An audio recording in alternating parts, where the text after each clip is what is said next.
بدأ مشوار التحدي بخطوة العشق للقصيدة من العراق. رحبوا معي بالشاعر رقم 34 فلاح حيال البدري.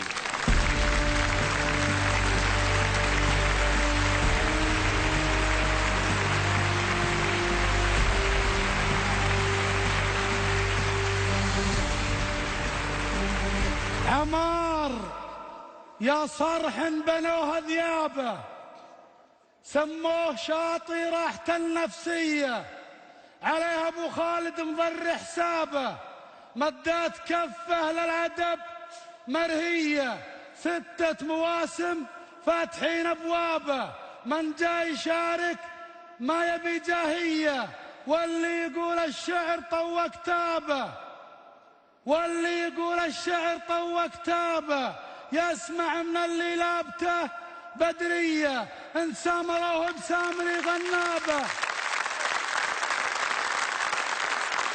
ان سامروه بسامري غنابه، وان هيجنوا بجرها هجينية، وان كانها هوسة على مطلابه، وان جات بوذية فهي بوذية، كلنا نضربها على مضرابه، ما هز بيت الا على مارية. السلام عليكم جميع لجنة، الحضور الكرام، جمهور، مشاهديننا عبر الشاشات.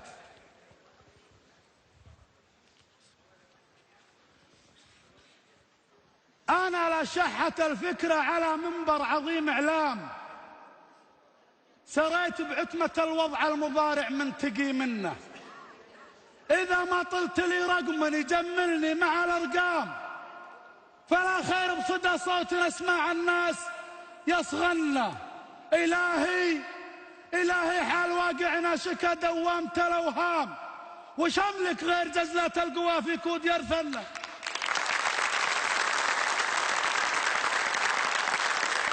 نحيب إمام مسجدنا مع تكبيرة الإحرام، نعى فقد الصفوف اللي على المحراب ضفنا، همم شيابنا كانت على دربه تحث أقدام، إلى أن صالي الفتنة حدا حث الخطى عنا، مساهر ليلهم يصبح على دوي انفجار الغام، ما هو نجري يصحيهم بعد نوم الهنا دنا، مساهر ليلهم يصبح على دوي انفجار الغام، ما هو نجري يصحيهم بعد نوم الهنا دنا. مدامع عزهم تجلي عنا لجة عويل ايتام، تواسي نوح ربات الخدور وترحم الكنة، يشوفا في جلابيب الارامل عفة الهندام، اصايل عقب فقدان الحليل العرض صاننا، خوات ازواجهن بكر عوانس محصنات احشام، رقود ثياب بعبيهن عن المنقود يكمنا، خوات ازواجهن بكر عوانس محصنات احشام، رقود ثياب بعبيهن عن المنقود يكملنا، سمو اخلاقهن يرسم على سمح الجباه وسام، زهيد السوم في سنة حبيب الله شاقنا، على داعي عروبتهن دعاهن داعي الاسلام، كذلك طيب مرباهن يشد عزومهن لنا، شموخ اهرام وبلاد السلام ودير تهله الشام، معالم علمهن بعرق حضارات يساقنا، خلاصة مقصدي نفنا وتربطنا صلة ارحام، اواصر تجذب جذور القبايل ما بها منا، نبينا ما نصب فوق الانام الا الخلاف بهام، شهر سباب تلج للتراحم يطلب الجنة.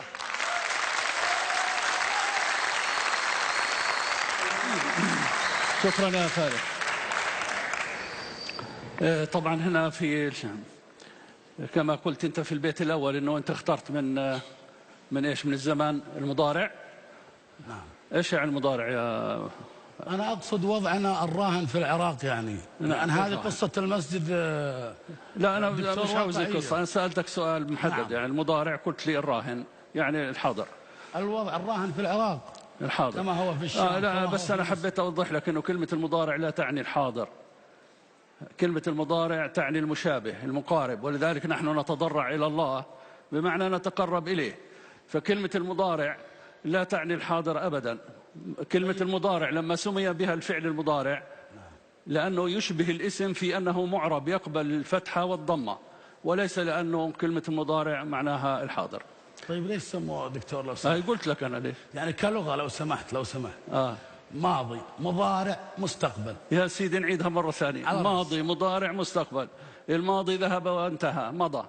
المضارع سموه مضارع لأنه يقبل الفتحة والضمة مثل الاسم معرب. الفعل الوحيد المعرب بين الأفعال الأمر والماضي والمضارع، الفعل الوحيد المعرب فيهن المضارع، والمعرب يشبه في ذلك الاسم، ولذلك سموه المضارع المشابه للاسم في هذه الحالة. أما كلمة المضارع في معناها اللغوي فهي تعني التقرب. نقول أنه نتضرع نحن وإياك إلى الله لكي يرحمنا، وضرع الناقة كذلك لأنه له حالة مشابهة. فكلمة المضارع هنا غير في محلها، في غير محلها. الشيء اللي أنا أريد أن أقوله إنه الأبيات الستة اللي أنت وصفت فيهن النساء وذكرت العوامل التي تذهب بهن إلى هذه العفة وهذه القوة وهذا الصمود، فعلا أشياء جميلة جدا. لم تنسى أن تذكر أي واحدة منها اللي هي الأصالة، العروبة، الأخلاق، الإسلام، العلم، طيب المربى والمنشأ، كل هذه لم يغفلها الشاعر. وانتهى في هذه الأبيات إلى البيت اللي يقول فيه شموخ هرام وبلاد السلام وديرة أهل الشام. عندك هنا في تقسيم وترصيع بالسجع بين هذه العبارات الثلاثة، وهو يزيد هذه العبارة جمالا. أنا أستعيدك البيت الثاني يا فالح. إذا ما طلت لي رقما يجملني مع الأرقام، فلا خير بصدى صوت أسمع الناس يصغرنا. انتبه، في عندك شوية خلل في الوزن في عند كلمة اسمع. تفضل أبو علي. مشكور في فلاح.